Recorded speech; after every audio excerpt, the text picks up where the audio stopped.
Muy buenos días a los radioescuchas que nos sintonizan en las frecuencias de Telemetro Radio, nos ven por streaming en Metcon Go y a través de las pantallas de RPC Televisión, Canal 4. Buenos días, DJ Alex. Hoy es jueves 14 de octubre del año 2021, es el 287º día del año. Faltan 78 para finalizar este 2021. Hoy en las efemérides tenemos que se celebra el Día Mundial de las Normas y un día muy importante relacionado casualmente con, de alguna manera, con la pandemia del COVID-19. Hoy es el Día Mundial de la Espirometría. La espirometría es la técnica de exploración de la función respiratoria que mide los flujos y los volúmenes respiratorios útiles para el diagnóstico y el seguimiento de patologías respiratorias. Así que a todos aquellos que se dedican en nuestro país a la espirometría, les deseamos que pasen un feliz Día Mundial de la Espirometría. Bueno, y finalmente se aprobó y se sancionó por el presidente Laurentino Cortizo Cohen la ley que legaliza la comercialización y el cultivo del cannabis con fines medicinales en Panamá. Es después de 4 años y medio de estar en la Asamblea, ese primero anteproyecto de ley, y de estar en determinado momento estancado, finalmente ayer fue sancionado, pues será publicado en la Gaceta Oficial seguramente de hoy, y tenemos ley de cannabis medicinal. Eso es una buena noticia para las personas que padecen o que tienen familiares que padecen enfermedades que solamente pueden ser tratadas a través del cannabis medicinal como un paliativo para aliviar los dolores que producen Guido, esas enfermedades. Buenos días, Atenógenes. Buenos días, Guido. Oye, Flor está en una asignación especial, así que creo que no llega. Bueno. Pero ahora que hablas de cannabis, en unos minutos vamos a hablar con Carlos Osa, porque creo que es un gran mérito de muchas personas que por muchos años, porque no es un asunto de meses, realmente esto es una ley que mínimo casi 5 años. Casi cinco años tiene de trabajo. Este muchacho, Carlos Osa, estuvo desde un principio allí, fue uno de esos panameños que hicieron público su dolencia, su enfermedad y la razón que justificaba esta ley del cannabis medicinal. Así que en unos minutos vamos a estar conversando con él para profundizar en este tema de la ley del cannabis medicinal, lo que representa y los grandes retos que quedan ahora por delante, porque independientemente de las críticas que pudo surgir hacia el final, la ley fue sancionada. Yo creo que ese es el punto importante. La política siempre está presente, obviamente, en todas estas iniciativas, pero quitando eso, creo que hay un beneficio importante para muchos panameños que ahora verán en el cannabis medicinal una alternativa también para poder tratar muchos de sus dolores. Y esto lo decimos con conocimiento de causa de personas que frecuentemente estaban viajando al extranjero, estaban violando la ley, estaban arriesgándose, y ahora con esta iniciativa y con esta ley en Panamá, abre la oportunidad no solamente para el comercio local, sino también para oportunidad de poder tener otra fuente de ingreso y de reactivación económica, Guido, que creo que también va a ser utilizada en ese campo. Sí, sin duda alguna, porque es que plantea oportunidades para cultivo con fines de obtener el cannabis medicinal y comercialización, incluso para exportación, ¿no? De manera que es una buena noticia, una buena ley. Hay que reglamentarla, ahora esperar la reglamentación, pero bueno, es un paso hacia adelante, afortunadamente, y bueno, conversaremos con más profundidad con Carlos Osa sobre el tema. Atenógenes, y ayer... No, y te iba a decir eso mismo, que ayer, no sé si era lo mismo que ibas a mencionar. Seguramente. Pero el presidente también, en el marco de la sanción de la ley del cannabis medicinal, también sancionó la ley que tiene que ver con el tema de los agresores sexuales. Y yo creo que también es importante destacar eso, Guido. Sí, ciertamente, también, definitivamente. Esa es la labor que debe hacer la Asamblea Nacional de Diputados, de promover, aprobar, discutir y avanzar en leyes que beneficien a la mayoría de la población. De manera que también, ganchito verde para esas 2 leyes que fueron sancionadas ayer por el ya se creó el Ejecutivo. Sistema Nacional de Registro de Ofensores Sexuales, Recordemos que esta también fue otra ley muy discutida, muy solicitada por muchos años, porque se va a establecer una base de datos con información personal de todo panameño extranjero mayor de edad que se encuentre en el territorio, que haya sido condenado con una sentencia ejecutoriada por delitos contra la libertad e integridad sexual en perjuicio de menores de edad. De eso se trata específicamente. Esta base de datos de consulta, esto va a ser para los operadores de justicia, así como para cualquier otra persona natural y jurídica constituida que por sus actividades relacionadas con menores de edad lo requieran y justifiquen. Se trata de una base de datos de agresores a menores de edad. Se llama Sistema Nacional de Registro y Consulta Oficial de Agresores Sexuales. También entonces esperaría la reglamentación del Ejecutivo después de su sanción ayer por el presidente Cortizo. Y creo que también es un tema pendiente y de mucha necesidad para la población que por tantos años lo pidió. Bueno, y ayer Atenógenes siguió la discusión de las reformas al Código Electoral. Hubo eventos importantes. Entre esos que Yanibel Ábrego, la diputada Yanibel Ábrego, retiró la propuesta que había formulado y que había sido cuestionada prácticamente por todas las personas, porque se pretendía legislar en el Código Electoral para una situación particular que ella tiene en estos momentos con la dirigencia de su partido, de la cual ella hace parte, porque ella es la secretaria general de ese partido. Entonces, retiró esa propuesta que buscaba que se pudiera convocar anticipadamente a las convenciones extraordinarias de los partidos para remover la cúpula. Lo que, según los magistrados del Tribunal Electoral y todos los expertos en el tema, produciría una inestabilidad difícil de manejar en todos los partidos políticos. Oye, así que fue retirada esa propuesta. Claro, un poco sospechoso el retiro, así que me imagino que hubo algo de matraqueo político. Sí, hubo. Ayer hubo, de hecho ayer la sesión que debía empezar a la 1 empezó a las 3 porque los diputados estaban reunidos negociando. Es que la verdad es que ese artículo estaba de más. O sea, estaba de más. Eso no había sido ni consensuado. Nada. Eso era un y fue metido de último. Eso era un camarón gigante. Ese fue un camarón gigante. O sea, no tenía ni pie ni cabeza esa propuesta dentro del contexto de la reforma electoral. Pero bueno, entró y lo más importante que ya salió. Ahora, la parte interesante de aquí fue las declaraciones del magistrado Junca. Que creo que agregó un elemento importantísimo a ese cuestionamiento que se está haciendo y que está tomando fuerza hacia el Tribunal Electoral frente a lo que se aprobó de la Asamblea. Junca anunció en su cuenta de Twitter, y además fue retuiteado por la cuenta oficial del Tribunal Electoral, que él, en su calidad de presidente de la Comisión Nacional de Reformas Electorales, se dirigía a la Asamblea a defender las propuestas que se habían consensuado en la Comisión Nacional. Claro, yo me quedé con la duda, Guido. Con la duda. ¿Por qué ahora? ¿Por qué ayer? ¿Por qué no desde el principio? Porque es que él es el presidente de la Comisión Nacional de Reformas Electorales. Pero yo asumía, hasta antes de leer y escuchar al magistrado Junca, que esa responsabilidad se le había pasado al magistrado presidente del Tribunal Electoral, Heriberto Araúz. Yo asumí eso.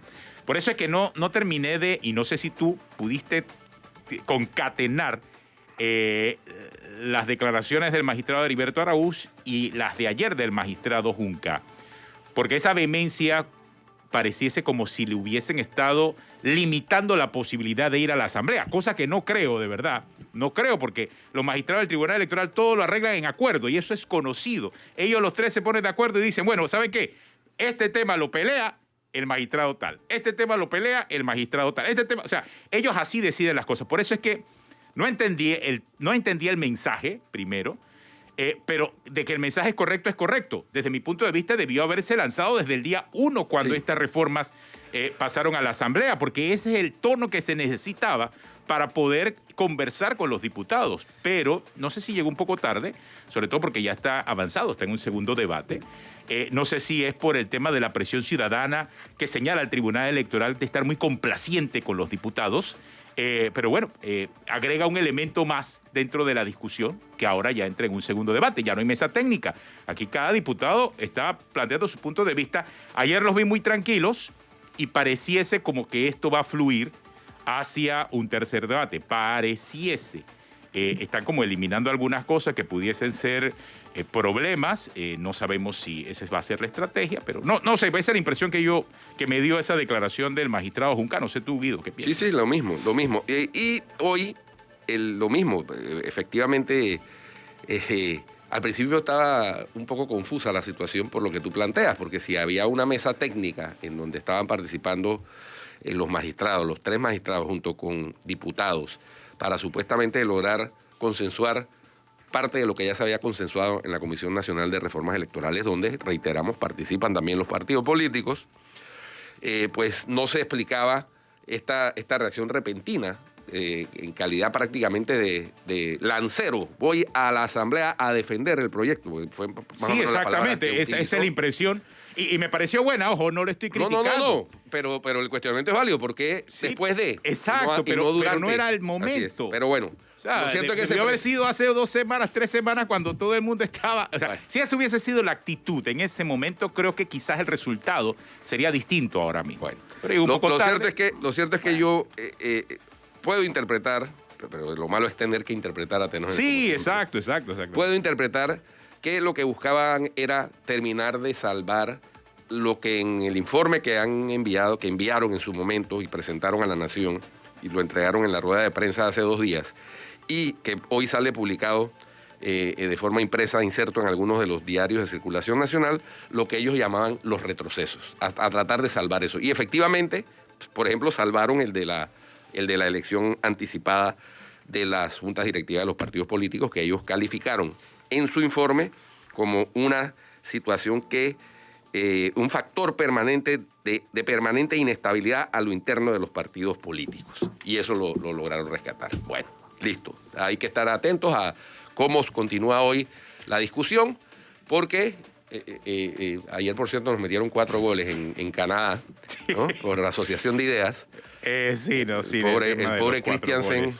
Veo difícil esa entrevista de Flora a Christiansen. Porque ahora el hombre va a tener que estar concentrado en el equipo para afrontar los partidos que vienen en noviembre. Ahora, pero esto no descalifica el trabajo que ha hecho Christiansen dentro de la selección. Para nada. Porque... Y hubo momentos de destello del buen fútbol, pero fueron momentos muy escasos. Casualmente, cuando Panamá jugaba mejor, se presentó el gol en una situación un tanto polémica de si la pelota había salido o no, del señor Davis, que es una gacela. Pero hay que reconocerle algo a Christiansen y el equipo panameño en ese juego de ayer. Y es que tomaron la iniciativa. Ellos sorprendieron a los canadienses con el marcador. Gol de Camerino. Exacto. Eso es estratégico. Y lo logró. Claro, hay un golpe moral detrás. Fue muy temprano quizás. Eso pasa cuando anotas goles tan temprano. El equipo canadiense es un equipo mucho más compacto, obviamente, que el nuestro. Mucho más recorrido, mucho más profesionales en la cancha. Con jugadores en grandes equipos como el Bayern Múnich. Exactamente. Entonces, obviamente ellos entonces trabajaron a la inversa de la psicología. Comenzaron a presionar y es una batalla entre lo físico y lo mental. Y al final, obviamente, lo mental. No era... Y además estaban en su cancha. En su cancha. No era un rival fácil, lo sabíamos, lo sabía Christiansen. Tú sabes que ayer por la mañana le pregunté a Nicole Ferguson en el camerino y ella me anticipó que Panamá este partido debía perderlo. Lo que sí nos pareció que 4-1 fue como demasiado, ¿no? Pero bueno. Claro, pero creo que estamos todavía en carrera, estamos en la cuarta posición. Viene ahora los juegos de noviembre. En los juegos de noviembre tenemos 2 en casa, así que hay que aprovechar a lo máximo esos 2 juegos en casa. Todavía Panamá tiene vida, todavía... No, son 2 en casa. No es Salvador y Honduras. Ah, sí. Ah, ok. Son 2. Es 1 en casa, entonces. 1 en casa. Gracias, DJ Alexa. Pendiente de Honduras, todo. A propósito, despidió a su técnico uruguayo. Por la derrota que sufrió ayer. Sí, Honduras está pasando por momentos difíciles. Está en el sótano de la tabla. Así que ese partido ya en la eliminatoria pasada, rumbo a Rusia, le ganamos exactamente. en San Pedro Sula a Honduras. Claro, en el fútbol, como en cualquier deporte, no se puede dar nada por descontado, pero por lo menos en ese partido, la moral y la buena actitud y el estado mental de los panameños debe ayudarnos mucho en ese juego que viene. Otra noticia que hay que destacar, Atenógenes, tiene relación con Guatemala, a propósito de que estamos allá hablando del fútbol y de la CONCACAF. Y es que la embajada estadounidense en Guatemala recibió ayer, según reportes de prensa originados en Guatemala, confirmados incluso en Twitter, en la cuenta de Twitter del periodista Sergio Osegueda. Casualmente vamos a conversar con unos minutos con él. Bueno, vamos a tener contacto. Magnífico. Sí. Recibió la embajada la documentación relacionada con el ciudadano panameño Luis Enrique Martinelli Linares, para que la embajada proceda a hacer los arreglos correspondientes para el viaje del señor Martinelli Linares desde Guatemala hasta Nueva York, donde tendrá que hacerle frente a una acusación ante el fiscal del Distrito Este de Nueva York. Vamos a conversar después de la pausa con Sergio Cegueda en Guatemala. Vamos a conversar también con Carlos Osa al regresar sobre el tema de la ley del cannabis medicinal. Quédese con nosotros, esto es Cuarto Poder.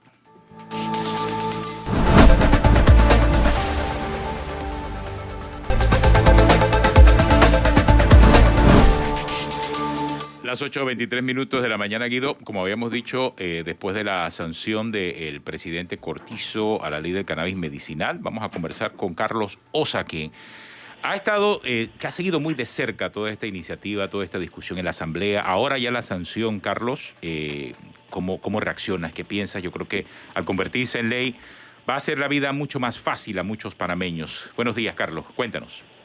Hola, buenos días a Tenógenes, buenos días Guido y a todos y todas las oyentes. Sí, una gran noticia, un gran logro en términos de salud pública. Ya tenemos ley, pero ahora viene lo más importante, que es la reglamentación, porque hasta que no se reglamente no se puede poner en práctica la ley. Así que ahora tenemos que estar pendientes a que se reglamente bien y a tiempo. Sí, definitivamente que la reglamentación es urgente también, porque esta ha sido una lucha larga, Carlos, en particular tuya y de otros activistas que han estado por casi 5 años empujando esta legislación. Y bueno, finalmente se sancionó, será publicada en la Gaceta Oficial la ley 153. Y esa ley, primero, Panamá es pionero en Centroamérica. Es el primer país de Centroamérica en tener una legislación que regula el cultivo y comercialización del cannabis con fines medicinales. De manera que esa lucha de ustedes ha logrado que Panamá se inscriba en la lista muy selecta de países del continente que tienen esa legislación, y el único en Centroamérica. Así que hay que regocijarse, pero hay que estar empujando la reglamentación también para que se materialice y se logre iniciar este proceso que ha sido tan esperado por las personas que necesitan de esa medicina, de ese medicamento para atender sus dolencias. Sí, la reglamentación es súper clave, porque ya te puedes imaginar la cantidad de gente llamándome y escribiéndome, entonces ya es legal. Sí, pero no, sí, porque hasta que no se reglamente, por ejemplo, de aquí a que no se reglamente, pacientes tienen que seguir cometiendo la ilegalidad. Exactamente. Porque la reglamentación va a traer las reglas del juego y va a permitir a los licenciatarios que empiecen a importar el medicamento para entonces después producirlo también aquí, ¿no? Yo creo que has dado en el clavo un elemento importante, Carlos. También entender cuántos panameños pudiesen estar en este momento necesitando cannabis medicinal. O sea, ¿cuántos panameños serían o cuántas personas serían que residen aquí en Panamá y que estarían necesitando cannabis medicinal? ¿Sabes? Sí, mira, yo creo que ese punto es bastante difícil ahora mismo, porque como es ilegal, es difícil tener un control directo. Pero para que tengan una idea, en Panamá hay casi que 1 millón de pacientes de diferentes enfermedades crónicas. Ponte que de ese 1 millón vamos a irnos a la mitad, que pudieran estar dispuestos a entrar en eso. Son 500,000. Y que de esos el 10% entre en la primera camada. Estamos hablando de miles de personas, porque son diferentes patologías. Aquí hay esclerosis múltiple, fibromialgia, Parkinson, niños con epilepsia, dolor crónico, neuropatías, o sea, aquí hay un montón de pacientes que van a buscar esta alternativa.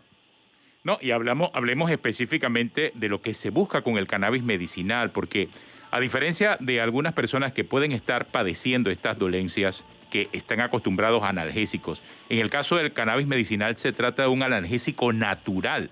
Y creo que se eliminan muchos de los efectos secundarios que normalmente tienen los analgésicos tradicionales.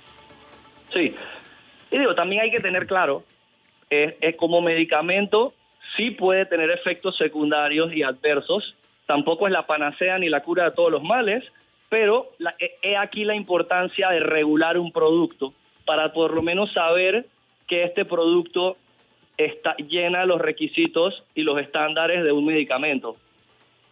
En tratamientos, por ejemplo, como la epilepsia, muchos padres de familia me han contado a mí la experiencia que tuvieron para poder traer a Panamá el medicamento, ya que era el cannabis medicinal lo único que ayudaba a controlar la enfermedad de sus hijos. Y eran historias realmente sorprendentes, inclusive en medio de la pandemia, cómo estas personas tenían que ver de qué forma conseguían el medicamento, muchos de ellos afectados por la pandemia, y con todo y eso viajaban y traían el medicamento a Panamá, poniendo en riesgo inclusive su seguridad, Carlos. Claro, cometiendo una ilegalidad por necesidad. Sí, sí. Totalmente. Yo conocí varios casos, sobre todo de hijos pequeños de excompañeras de trabajo, por ejemplo, que sufrían de ataques de epilepsia. Y el cannabis medicinal era un aliciente y le aliviaba aquellas crisis que le daba de convulsiones que produce esa enfermedad. De manera dramática el alivio que se producía. Entonces sí, no es la panacea, pero sí es efectiva para determinadas dolencias, Carlos. Sí, claro.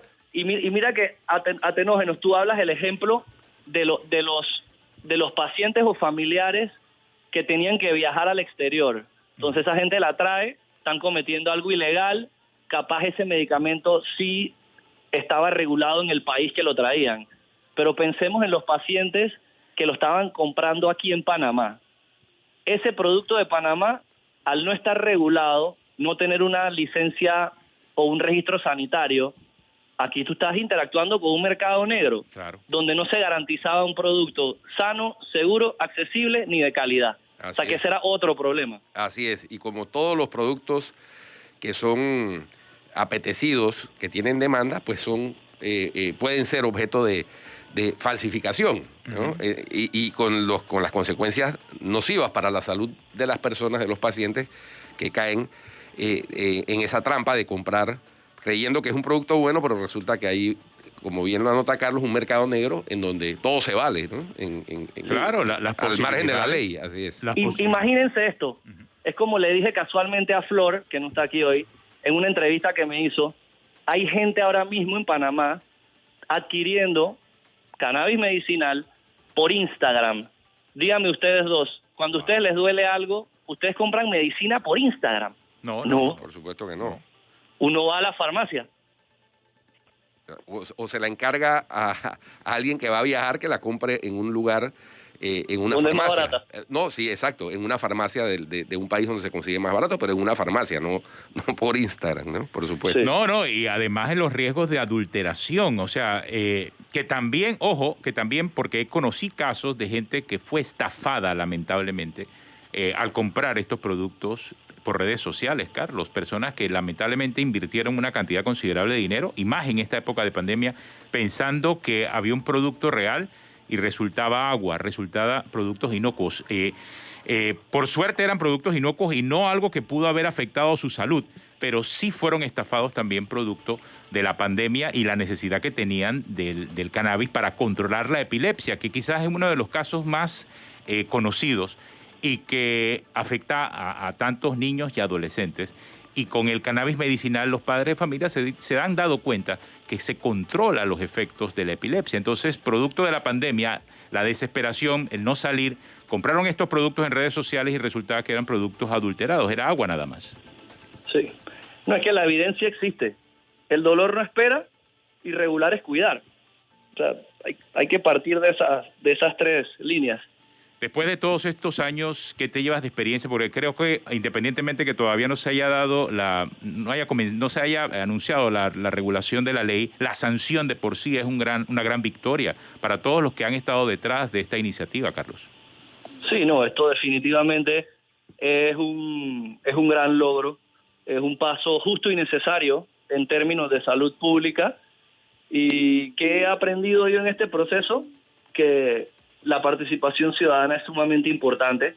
Tenemos que involucrarnos y empujar los temas necesarios para que el país esté a la vanguardia y ofreciéndole los derechos a pacientes y ciudadanos, ¿no? En este caso.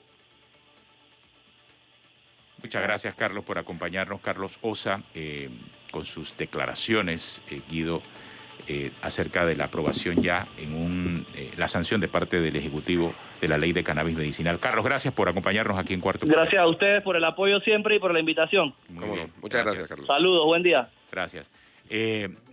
Guido, también otro temita importante hoy es lo que está pasando en el aeropuerto. Tú viste que ya Odebrecht, y creo que tú lo habías advertido, Odebrecht no va a dejarse quitar el tema de la terminal de Tocumen tan fácilmente. Ellos están ahora solicitando pruebas periciales, ellos han apelado. O sea, eso va a ser difícil para la actual administración de Tocumen. Era la correcta interpretación del comunicado de la compañía CNO, se llama ellos ahora. Sí. CNO, constructora Norberto Odebrecht, pero ellos no se quieren llamar Odebrecht. Era fácilmente deducible que ante una decisión tan drástica como la que tomó Aeropuerto Internacional de Tocumen S.A., AITSA, con un contratista, ese contratista reaccionara utilizando las herramientas legales a su alcance. Sobre todo porque si, como se deja entrever en esas 133 pruebas periciales que han solicitado al Tribunal Administrativo de Contrataciones Públicas para demostrar que no hay tal incumplimiento como alega AITSA, evidentemente ahí habría que esperar el resultado de esas pericias. Según escuché a uno de los dirigentes de Suntrax, que trabaja en la terminal, en la construcción de la terminal, las deficiencias que anotó AITSA consistían en cambio de cerraduras de puertas, cuestiones menores realmente, porque sí, el aeropuerto, de hecho, la terminal está funcionando. Bueno, es que ese es el punto que dice Odebrecht. La constructora CNO dice que ellos van a comprobar que Tocumen se ha beneficiado de la operación de la terminal. Sí. O sea, que ya están recibiendo beneficios. Entonces, hay una línea muy delgada. El por qué a esta altura se lo quitaron y de la forma en que se lo quitaron es el cuestionamiento a que se vieron quitárselo hace tanto tiempo. Saquemos cuenta acerca de cuántos años de atraso tiene esa obra. No, y sobre todo, a mí lo que más me llamó la atención... Más de 7, creo. Sí, a mí lo que más me llamó la atención fue que si existe, como alega la constructora, un acta de recibo sustancial de la obra de febrero del 2020, es decir, de antes de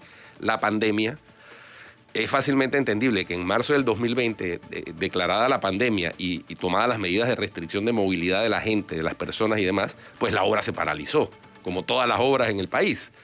Entonces, si esos retrasos que alega AITSA o incumplimientos se deben a esa paralización durante la pandemia, pues ahí hay un punto que examinar por parte del Tribunal Administrativo Tributario. Así que vamos a estar pendiente, dándole seguimiento a cuál es el resultado de estas pruebas periciales que ha solicitado la compañía contratista de AITSA, porque es que la decisión drástica de declarar cancelado, revocado el contrato y además de sancionar con 3 años de inhabilitación, que creo que es el punto tal vez más severo en la decisión, cuando hay una obra que está, según la constructora, en 99.99% terminada.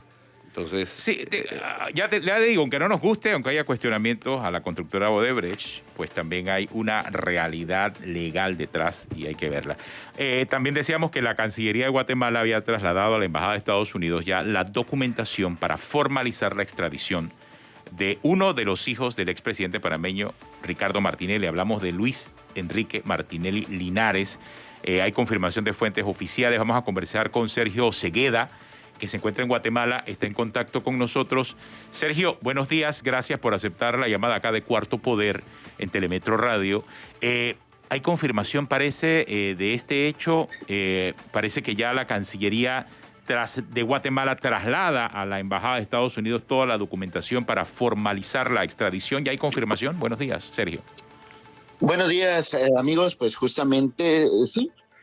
Ayer se da precisamente en horas de la noche una confirmación por parte de personeros de Cancillería guatemalteca, en donde pues se informa que ya han recibido ellos directamente de parte del organismo judicial de Guatemala el expediente que contiene las actuaciones del caso de Luis Enrique Martinelli Linares. Y en ese sentido, pues para cumplir con los protocolos y cumplir todo lo establecido, pues se hace la revisión de la documentación, se verifica que esté nuevamente bien, que no haya algún tipo de error o que no falte algún documento, y una vez cumplido ese elemento, pues ya se procede a enviar este expediente, a notificar a Estados Unidos que en este caso en particular, Luis Enrique Martinelli Linares, pues ya se encuentra disponible, por así mencionarlo, ya se encuentra listo para que en cualquier momento las autoridades, en este caso de Estados Unidos, que son los que los reclaman, puedan proceder a realizar la entrega de Luis Enrique a Estados Unidos. ¿Qué es lo que compete en este momento? Pues ya es tarea ahora del específicamente de la Embajada de Estados Unidos, del gobierno estadounidense, el decidir la fecha en la que se estaría pues llevando a cabo la entrega de Luis Enrique Martinelli hacia este país. Ahí es donde se dan pues diferentes situaciones, ¿no? En torno a el momento, la fecha y todo, pero de momento sí, Estados Unidos básicamente ya tiene en sus manos el documento con las actuaciones respectivas que refiere específicamente a la entrega de Luis Enrique Martinelli. Lo que corresponde ahora, Sergio, suponemos que es que la embajada coordine con las autoridades de la Fiscalía del Distrito Este de Nueva York, que es la autoridad que está requiriendo la presencia de los dos señores Martinelli y Linares, y en este caso en particular de Luis Enrique, coordine lo respectivo al viaje, porque hay que sentarlo en un puesto de avión con las medidas de custodia respectivas, y se ha entregado formalmente en Nueva York y presentado ante el fiscal del Distrito Este, que requiere su presencia para responder por unas acusaciones que hay de soborno transnacional y blanqueo de capitales. Sergio, sería entonces cuestión de tiempo nada más para que se tome esa decisión, por lo que entiendo. Sí, definitivamente ya en este instante lo que corresponde específicamente a Guatemala como tal, en el caso específico de Luis Enrique Martinelli, pues ya queda prácticamente concluido, teniendo en cuenta que una vez Estados Unidos pues tiene en sus manos el expediente, pues son ellos los que deben notificar el momento y la fecha en la que podría en algún momento darse esta entrega. Pues ellos tendrían en este caso pues que venir a traer básicamente a Guatemala a Luis Enrique. Cabe destacar pues de que se espera que en los próximos días se dé esta fecha. No se tiene confirmado específicamente qué día podría darse, o si esto va a ser mañana o si la otra semana ya se tiene la fecha, pero se está anuente a que Estados Unidos pues informe el momento. ¿Qué va a pasar cuando esto suceda? Pues Cancillería guatemalteca pues ya tendría que notificar a Ministerio Público, a Sistema Penitenciario del momento en el que Estados Unidos haya dicho, bueno, vamos por él en tal día, y ya sea que se haga el movimiento por parte de las autoridades guatemaltecas hacia la Fuerza Aérea Guatemalteca para que Luis Enrique aborde el avión, o bien pues ya las autoridades estadounidenses pues se dirigen con la coordinación de las autoridades nacionales hacia el centro carcelario, que en este caso es Mariscal Zavala, para poderlo trasladar hacia pues donde ellos tengan el avión respectivo y poderlo llevar en este caso a Estados Unidos. Claro, este es el caso de Luis Enrique Martinelli Linares. Sergio, ¿y qué pasa con los recursos presentados por Ricardo Alberto Martinelli Linares, su hermano? Porque todavía no se sabe cuál va a ser su futuro en este momento, o también eso está por definirse.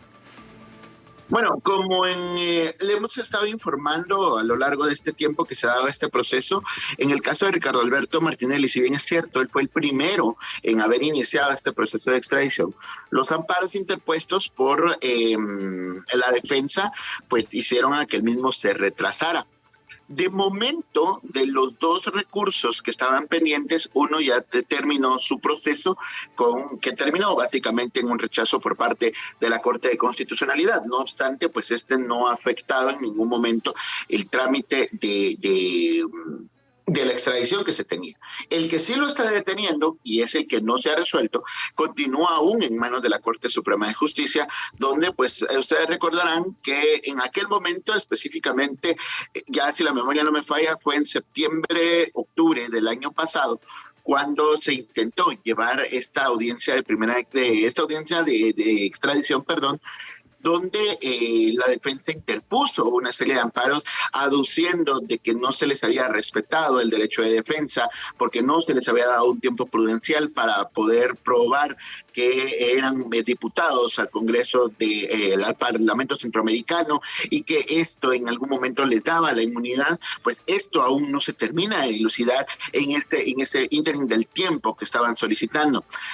¿Qué es lo que podría suceder? Que se resuelva este recurso independientemente de cuál sea la decisión de la Corte Suprema de Justicia, y al momento en el que esto termine de resolverse, pues entonces ya regresa el expediente al Tribunal Tercero de Sentencia Penal para poder en algún momento continuar pues con este proceso en el tribunal, y de tal forma que se le dé a conocer, básicamente porque ni siquiera esto ha sucedido en el caso de Ricardo Alberto, que se le dé a conocer formalmente la petición de Estados Unidos y se le consulte si él desea allanarse, si él desea ir de forma voluntaria o si espera que se trasladen las pruebas. Es parte del proceso como tal, y esto es lo que no ha sucedido hasta que no se resuelva este amparo por parte de la Corte Suprema de Justicia de Guatemala. Muchas gracias, Sergio, por tu tiempo y por acompañarnos aquí en Cuarto Poder. Sergio Osega, directamente desde Guatemala, y nos ha dado un pantallazo acerca de la situación actual de Luis Enrique Martinelli Linares, quien al parecer ya está solamente esperando la decisión del gobierno de Estados Unidos. La coordinación para su traslado. La coordinación, exactamente, para su traslado. Muchas gracias, Sergio. Muchas gracias, Saludos. Sergio, por acompañarnos. Y también lo que va a pasar con Ricardo Alberto Martinelli Linares, ¿no? Que está también en la espera de... Por lo que estamos viendo, el traslado sería primero de uno de los hermanos y a ver qué va a ocurrir con el otro. Sí, y si hay consistencia en la justicia guatemalteca, yo podría anticipar que debe correr la misma suerte. En diferentes tiempos, pero la misma suerte. Sí, exactamente. Bueno, 8:45 minutos aquí en Cuarto Poder. Vamos a hacer una pausa. Ya regresamos aquí en Cuarto Poder.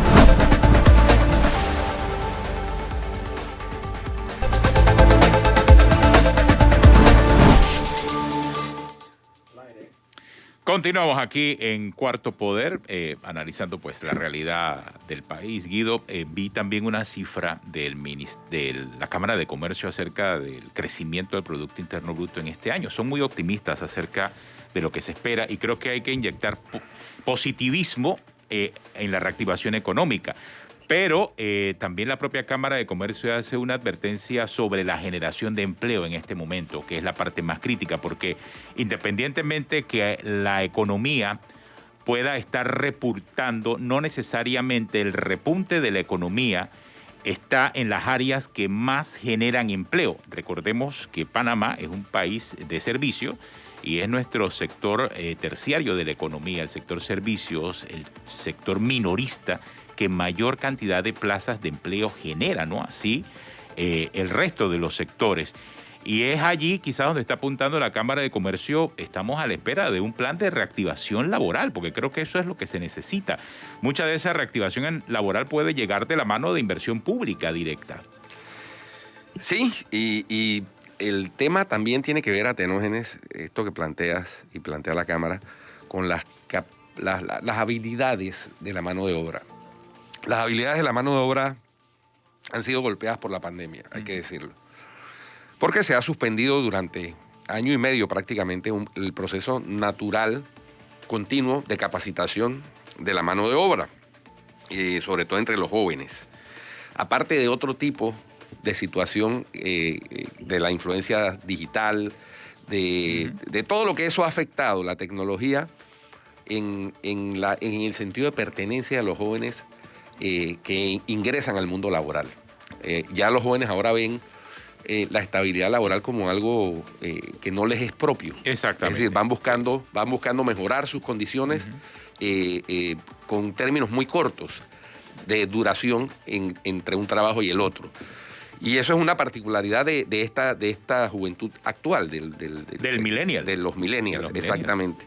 Entonces son retos y desafíos que no solamente enfrenta Panamá. Esto es un reto que está enfrentando todo el sector empresarial a nivel global. Claro, ¿no? Se necesita tener una economía saludable para que ese joven, que es el más afectado en este momento por la falta de empleo, pueda hacer lo que estás diciendo, Guido.